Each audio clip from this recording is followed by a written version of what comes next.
urip ya. Karya Pak Novel. Syarat hidup nomor 1, ojo mikir. Selesai. Syarat hidup nomor 1, ojo mikir. Nanya, pernah puyeng ngadepi kehidupan? Pernah atau berapa kali atau bahkan sering gitu kan ya? Puyeng itu gara-gara apa? Mikir. Nah, berarti kan mikir salah tuh. Karena mikir jadi puyeng. Betul. Coba jenengan makannya kan makanan yang sehat toh, bersih ya, daging macam-macam makan. Jadi penyakit enggak jadi penyakit kebanyakan. Jadi penyakit. Orang gila makannya makanan kotor, sakit atau sehat? Sehat. Kenapa? Orang gila nggak mikir.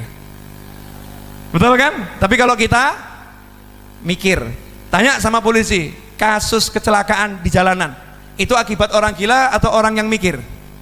Mikir. Kalau Anda ngebut, Anda tidak mikir mesti selamat. Tapi ngebut mikir, ragu-ragu nabrak. Ragu-ragu nabrak. Makanya orang gila nyebrang itu hampir nggak pernah ketabrak. Orang waras nyebrang banyak yang ketabrak. Kenapa? Orang gila nyebrang nggak pakai mikir. Mau nyebrang, nyebrang saja. Gila. Hasilnya, subhanallah, yang lain ngerem, yang lain menghindar, dia selamat. Karena dia nggak mikir. Nah, kenapa orang gila taat aturan Allah? Hidup jangan mikir. Kenapa jangan mikir? Karena sudah dipikirkan oleh Allah yang maha memikirkan. Ngapain ikut campur mikir? Jelas?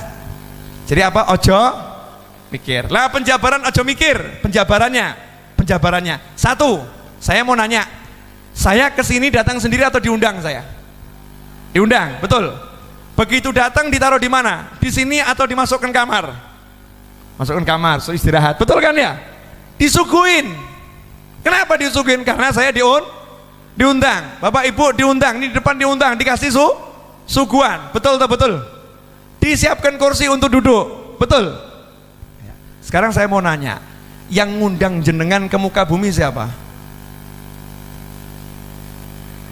Yang nempatkan saya di bumi ini siapa? Siapa yang nempatkan? Nah, kalau kita di sini aja dimuliakan sama yang ngundang, betul kan? Lah yang ngundang kita siapa? Nanya, yang ngundang kita siapa di muka bumi? Yang meniupkan ruh itu di muka bumi ini jadi manusia siapa? Yang datangkan kita ke muka bumi siapa? Lah kira-kira Allah jamin enggak kehidupan kita di muka bumi? Lah kenapa Anda masih mikir dan ragu? Kurang ajar kan? Wa ma min dabbatin fil ardi illa 'alallahi rizquha. Beb, nyatanya banyak yang susah gara-gara dia menyalahi aturan mikir. Enggak boleh mikir, jalan aja hidup ini, jangan dipikir. Contoh ya. Contoh sederhana. Allah udah nyiapkan semuanya. Ya, kita enggak usah mikir. Kalau kita mikir jadi nggak bagus. Begini loh ya, misal saya datang gini, nah Beb ini ada tempat istirahatnya enggak Beb? Tempatnya royet enggak? Zen enggak tempatnya? Kira-kira gawa ada enggak? Kopi ada enggak? Teh ada enggak Beb? Kira-kira gimana? Saya nanti kalau pengen teh bisa dapat enggak? Saya ngomong gitu terus, Habibnya nyaman enggak? Enggak nyaman, dianggap saya ini orang yang benar atau enggak benar nih? Enggak benar karena meragukan yang ngundang, betul kan ya? Kalau bahasa lain, bahasa Jawa, kalimat cetok kurang ajar kan begitu ya? Nggak tahu diri, itu baru kepada beliau. Lah kepada Allah Ta'ala, Gusti ya Allah pripun ya Allah, ini besok mau makan apa ya Allah ya, ini gimana ya Allah, ini bayar SPP gimana ya Allah, ini nanti urusannya gimana ya Allah ya. Kan aku udah bilang, wa ma min dabbatin fil ardi illa 'alallahi rizquha. Udah aku jamin dan aku umumkan, ngapain kamu meragukan aku? Masih ragu, ya silahkan mumet. Akhirnya Allah marah. Wis gak usah kayak kopi, gak usah kayak teh. Kan mikir dewe. Paham? Paham enggak? Jangan mikir. Yang kedua, masalah itu tidak ada. Jadi kalau orang hidup mengeluhkan masalah terus, berarti orang itu mati, nggak hidup. Masalah itu tidak pernah ada, tidak ada masalah. Bib, nyatanya ada masalah, nggak ada. Contoh, ada orang punya utang, masalah nggak? Masalah kalau nggak bisa bayar. Betul kan?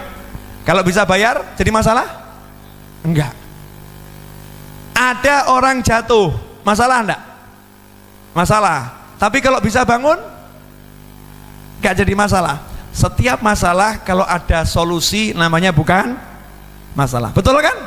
Nah hebatnya Allah tuh, Allah kasih masalah nggak pernah nggak ada solusi. Masalah selalu udah ada solusi di dalamnya.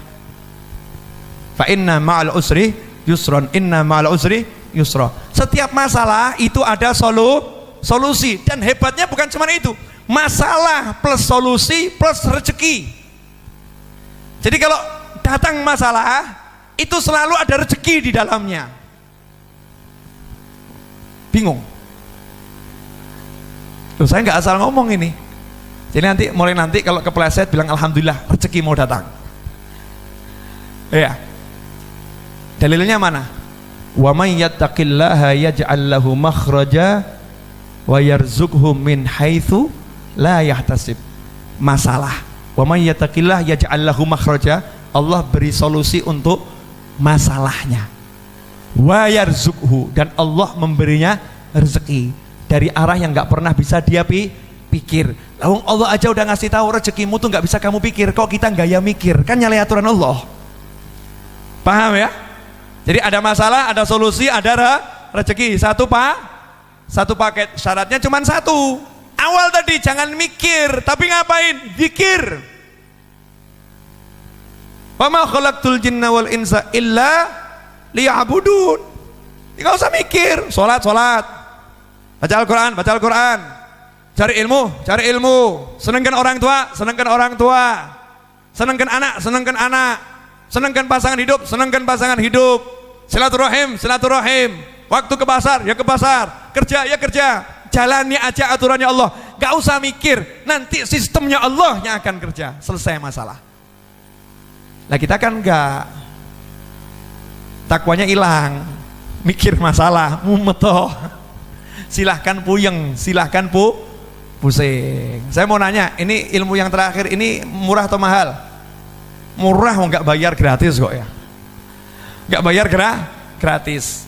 Ya, jadi nggak usah dipikir, dan masalah itu tidak ada masalah. Makanya orang-orang soleh nggak pernah merasa bermasalah. Apapun masalahnya nyantai aja dia. Kenapa? Oh, yang ngasih masalah Allah kok, kita yang menyelesaikan, kan bodoh. Yang ngasih masalah siapa? Allah. Masa kita yang mau menyelesaikan?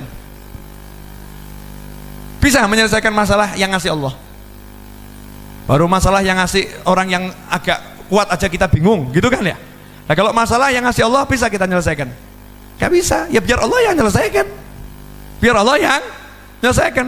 Sepele, simple, sederhana. Yang terakhir, sudah satu jangan mikir, yang kedua masalah itu tidak ada. Nah ini yang terakhir, bagian yang paling menyenangkan dan bagian yang paling enak. Sebetulnya keburukan itu nggak ada. Kok lihat saya gak enak semua, kenapa nih? Buruk nggak enak itu nggak ada. Karena Allah nggak akan memberikan kita keburukan dan ketidakenakan, meskipun zahirnya buruk gitu. Zahirnya nggak enak. Maka dikatakan al khair wasyarr bimasyiatillah. Baik dan buruk itu kehendaknya Allah. Sedangkan Allah tidak berkehendak untuk memburuk-burukan hambanya. Semua baik, hambanya saja yang bermasalah. Saya kasih contoh boleh? Bu, punya suami ganteng nikmat atau enggak nikmat? Nanya, punya suami ganteng nikmat atau enggak nikmat? Jawabnya lama kan? Kenapa? Dalam benak seorang istri nggak ada suami ganteng kalau masih lihat kegantengan orang lain. Betul kan?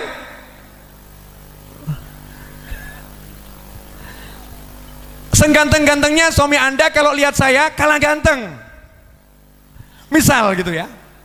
Ada orang gitu, seganteng-gantengnya suami Anda lihat saya kalah ganteng, karena orang yang ngomong itu gantengnya luar biasa. Lah kalau hidupnya cuma lihat orang ganteng, suaminya jadi jelek, suaminya jadi jelek, akhirnya dia pulang ke rumah ketemu orang jelek, akhirnya pulang ke rumah merasa punya suami yang jelek, akhirnya pulang ke rumah merasa dirinya rugi menikah dengan suami yang seperti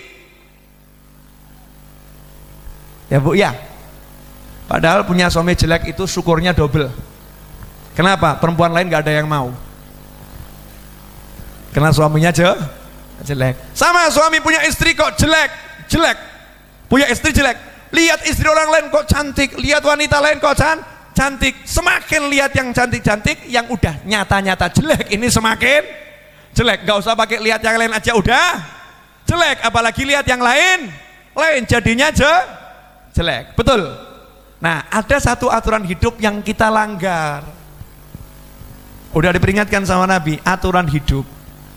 Urusan dunia ini ya, ganteng, sugih, melarat, sehat, sakit, urusannya begitu-begitu. Jangan pernah lihat yang lebih sukses, dan bahkan jangan pernah lihat orang sukses. Suruh lihat orang yang susah. Itu aturannya Nabi. Lihat aja yang lebih susah, udah itu aturan Nabi. Kalau kita langgar aturan ketiga ini, habis semua hidup kita. Contoh, ada orang kakinya patah, itu nikmat atau enggak nikmat? Baik atau buruk? Buruk kan? Kenapa dia lihat buruk? Karena dia lihat orang yang kakinya tidak patah. Karena dia lihat orang yang sehat, maka dia lihat yang namanya kaki patah itu buruk. Tapi coba kalau lihat orang yang punya kaki cuman separuh, kakinya dia patah, terus dia lihat masuk kampung kakinya orang itu hilang semua, separuh tok ini. Dia bilang apa nih? Alhamdulillah, kaki saya dua, cuman yang satu patah. Ini satu kampung nggak punya kaki. Alhamdulillah. Dia jelek, ternyata ketemu orang yang nggak punya hidung. Alhamdulillah saya jelek, tapi wajah lengkap daripada yang itu tuh nggak punya hidung. Begitu dia lihat yang lebih jelek, lihat yang lebih susah, lihat yang lebih sakit, maka yang dia alami itu jadinya nikmat. Makanya saya katakan buruk itu nggak ada. Allah ngasih baik, cara kita lihat saja yang salah. Cara lihatnya salah. Urusan dunia jangan lihat yang atas, lihat yang bawah. Maka nunduk terus urusan dunia ini. Ya, mau menundukkan pandangan itu bukan cuma menundukkan pandangan dari wanita atau dari pria. Menundukkan pandangan kan dari syahwat, maksudnya itu. Syahwatnya ini loh ditundukkan, termasuk melihat yang lebih. Tundukkan, lihat aja yang susah. Hasilnya hidup akan menjadi nikmat. Itu ilmu urip yang saya pelajari sampai usia 41 kurang dikit.